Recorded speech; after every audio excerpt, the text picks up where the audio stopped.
இத்தனை பேர் இருக்கும்போது எல்லாரையும் ஏமாத்தி வர்ஷினிக்கு மோதிரம் போட்டிருக்கலாம். அதுக்காக என்ன வெளியே அனுப்பிடலான்னு மட்டும் நினைச்சிராத. அது நடக்கவே நடக்காது. அது எப்பயுமே நடக்காது. சும்மா சொல்லக்கூடாது. நீ சொன்னப்ப கூட இந்த பிளான் கண்டிப்பா சொதப்பிரும் அப்படின்னு தான் நினைச்சேன். என்னது சொதப்பிருமா? நான் நினைச்ச மாதிரி ராகவ் வர்ஷினி மோதிரத்தை மாத்தும் போதுதான் எனக்கு உயிரே வந்துச்சு தெரியுமா? இந்த விஷால் எந்த ஒரு விஷயத்தையுமே கரெக்டா பண்ணிருமா? ஓ அப்படியா? ஆமா, எல்லா விஷயத்தையுமே சரியா பண்ணுவியா? ஆப்வியஸ்லி. அதுல உனக்கு என்ன சந்தேகம்? இல்ல அப்புறம் எதுக்கு நீ டைவோர்ஸ் பேப்பர்ல மட்டும் கையெழுத்து வாங்கின?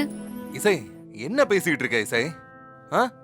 நம்ம 2 பேருக்கும் நடந்தது ஒரு கல்யாணமா? நீ ஸ்ரீஜா கிட்ட இருந்து என்ன காப்பாத்தணுங்கிறதுக்காக இந்த கல்யாணத்தை பண்ணிக்கிட்டே தவிர ஒருத்தருக்கு ஒருத்தர் புடிச்சு போய் அந்த கல்யாணத்தை பண்ணோம். இந்த பாரு இசை, நம்ம 2 பேருக்கும் நடுவுல இந்த லவ்லாம் இல்ல. நாம ஒரு சிச்சுவேஷனோட அடிப்படையில ஒன்னா சேர்ந்திருக்கோமே தவிர புடிச்சுலாம் இல்ல. நமக்கு இருக்க போறது ஒரே ஒரு வாழ்க்கை. அது நமக்கு பிடிச்சவங்களோட பிடிச்ச மாதிரி வாழணும். பாரு, இந்த ராகவும் வர்ஷனும் எப்படி வாழ்றாங்க அந்த மாதிரி. அப்புறம் இங்க பாரு, இனிமே இந்த டிவோர்ஸ பத்திலாம் நீ பேசக்கூடாது, சரியா? ஓகேவா? பாய். அக்கா, சொல்லுங்க. ராகவுக்கு தெரியாம இப்படி நடந்துக்கிறது ஒரு மாதிரியா இருக்குக்கா. இங்க பாரு, இந்த மாதிரி நேரத்துல நீ தேவையில்லாம யோசிச்சு ஸ்ட்ரெஸ் எல்லாம் எடுத்துக்க கூடாது. விஷால் சொன்னதை கேட்டல்ல, ராகவுக்கு மட்டும் இப்ப நீ கன்சீவா இருக்கிற விஷயம் தெரிஞ்சதுன்னா உன்னை உடனே கல்யாணம் பண்ணிக்கிறேன்னு சொல்வாரு. ஆனா இப்ப இருக்கிற சூழ்நிலையில அது செட்டே ஆகாது. ஃபியூச்சர்ல நீயும் ராகவும் கல்யாணம் பண்ணிக்கிட்டா எல்லா பிரச்சனையும் சரியாயிடும். அதுக்காக இன்னும் எவ்வளவு நாளைக்குக்கா இந்த விஷயத்த ராகவ் கிட்ட இருந்து மறைக்க முடியும்? இன்னும் கொஞ்ச நாள் தான் வர்ஷினி. நானும் விஷாலும் சீக்கிரம் இதுக்கு ஒரு ஏற்பாடு பண்ணுவோம். அதுவரை நீ கொஞ்சம் பொறுமையா இரு. யாருக்கும் பிடிக்காத ஒருத்தியா மருமகங்கிற பேர்ல நான் இங்க ஒருத்தி இருக்கிறதே போதும். உனக்கும் அந்த நிலைமை வர வேண்டாம். இங்க வர்ஷினின்றது யாரு? நான் தான். உங்களை டாக்டர் கூப்பிடுறாங்க. வா, பயப்படாத. Hello doctor. உட்காருங்க. ஆமா, இவங்களுக்கு ஸ்கேன் எடுக்கணும்னு சொல்லியிருந்தேன்ல? ஆமா டாக்டர். ஸ்கேன் எடுத்துடலாமா? அப்பதான் கருவோட வளர்ச்சி எப்படி இருக்குன்னு தெரியும். சரிங்க டாக்டர். டாக்டர் சொல்லுங்க டாக்டர். இவங்களை ஸ்கேன் சென்டருக்கு கூட்டிட்டு போங்க. ஓகே வாங்க. வரேன் டாக்டர். போயிட்டு வாங்க. சொல்லக்கூடாது ஸ்ரீஜா. என் அண்ணன் பையன் அசோக்கு உயிரோட இருக்கிற விஷயம் எனக்கே தெரியாது. ஆனா நீ அசோக்க பத்தி தெரிஞ்சுக்கிட்டு உன்னோட அடுத்த பிளான கெட்டிக்காரத்தனமா போட்டதும் இல்லாம இப்ப நிச்சயம் வரைக்கும் கொண்டு வந்துட்டியே. அக்கா, நான் மட்டும் சும்மா இருந்திருந்தா வர்ஷினிக்கும் நான் ரெடி பண்ண பையன் அசோக்குக்கும் நிச்சயதார்த்தம் வரைக்கும் போயிருக்குமா சொல்லுங்க? அது எப்படி நடக்கும்? எல்லாம் உன்னோட கெட்டிக்காரத்தனம் தானே. நீ கூட்டிட்டு வந்தவனை கட்டிக்கிட்டு அந்த வர்ஷினி போய் தொலைட்டும். தங்கச்சி போன சோகத்துல அந்த இசையும் இருப்பா. அவளையும் நீ வீட்டை விட்டு அனுப்பிடு. அதுக்கப்புறம் உன்னோட ராஜ்யம்தான்.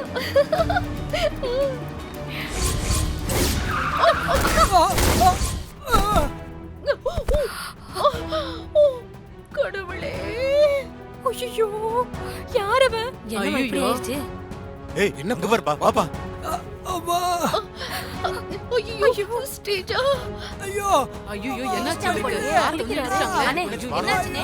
இறங்கி வாங்க. இறங்கு கார விட்டு. இறங்குமா. வெளிய வா. வெளியிட்ட இருக்கோம். இறங்கி வாமா. ஐயோ இறங்குமா. ஐயோ இவன் உயிரோட இருக்கானா செத்துட்டானா? ஐயோ தெரியாம பண்ணிட்டேன். இறங்கு புரியலையாமா? வெளிய வாமா. வர்ஷினி, ஸ்கேன் எடுத்தாச்சா? எடுத்தாச்சுக்கா. ரிப்போர்ட் இன்னும் கொஞ்ச நேரத்துல வந்துருமா. அது வரைக்கும் இங்க இருக்க சொன்னாங்க. வாங்கிட்டு அப்புறம் போக சொன்னாங்கக்கா. சரி, நம்ம வெயிட் பண்ணலாம்.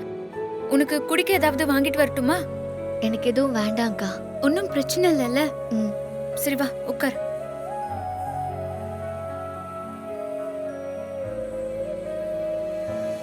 பே பண்ணிடு. சரிங்கம்மா. வலிக்குதே.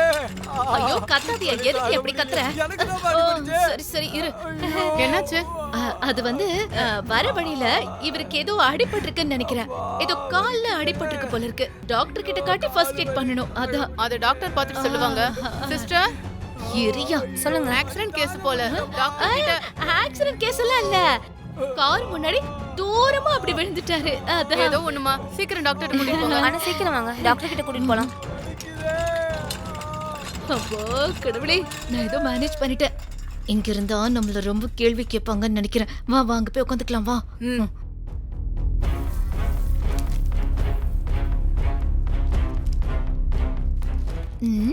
ஸ்ரீஜா, இங்க இருக்கிறவங்க எல்லாம் ஹாஸ்பிட்டலுக்கு தான் வந்திருக்காங்களா?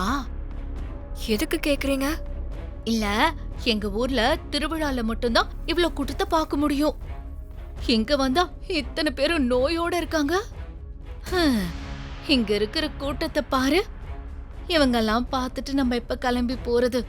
இதுக்குதான் நான் அப்பவே சொன்னேன், அந்த ஆள் கையில காசு ஏதாவது கொடுத்து இறக்கி விடலான்னு. கேட்டியா நீ? அக்கா, இன்னும் கொஞ்ச நேரம் தான்க்கா. அதான் நர்ஸ் அவனை கூட்டிட்டு போயிருக்காங்கல்ல. கொஞ்ச நேரம் வெயிட் பண்ணுங்கக்கா. என்னத்த வெயிட் பண்றது? சரி நீரு, நான் போய் அப்படியே அங்கெல்லாம் சுத்தி பார்த்துட்டு வந்துடுறேன். ம்.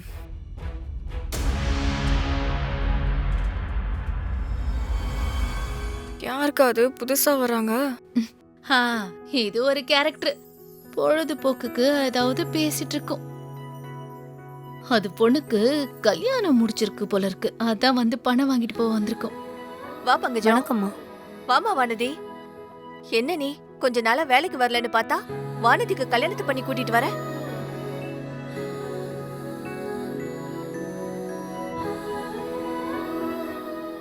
பொண்ணையும் மாப்பிள்ளையும் முதல்ல உட்கார சொல்லு சுபத்ரா. வாங்கம்மா, 2 பேரும் உட்காருங்க. பெரியவங்க முன்னாடி எதுக்குமா உட்காந்துக்கிட்டு? அவங்க நிக்கட்டுமா? பொண்ணுக்கு கல்யாணம் வச்சிருக்கிறேன்னு முன்னாடியே சொல்ல மாட்டியா? நாங்களும் வானதிக்கு தடபுடலா கல்யாண வேலை பார்த்திருப்போம்ல. அதானே, நீ ஒரு வார்த்தை சொல்ல மாட்டியா? சரி, கல்யாணத்தை நல்லபடியா முடிச்சிட்டல்ல. ராகவ், அக்கா, என்னக்கா இது? அடுத்த 6 பவுனுக்கு ஆள் வந்துட்டாங்கல்ல. இந்த வீட்ல பிறந்ததுக்கு பதிலா இந்த வீட்ல வேலை பாக்குறவங்களா பிறந்திருக்கலாம். அவங்க தான் இந்த வீட்டையே ஆண்டுகிட்டு தெரியறாங்க. சத்தமா பேசாதீங்க. சத்தமாவ பேசிட்டு. ஆமா பங்கஜம், எதுக்கு நீ கல்யாணத்தை யார்கிட்டயும் சொல்லாம பண்ணிட்ட? அது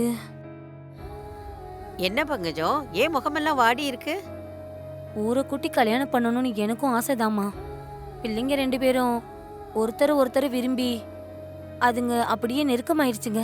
அதனால வானதிக்கு வயித்துல 3 மாசம்.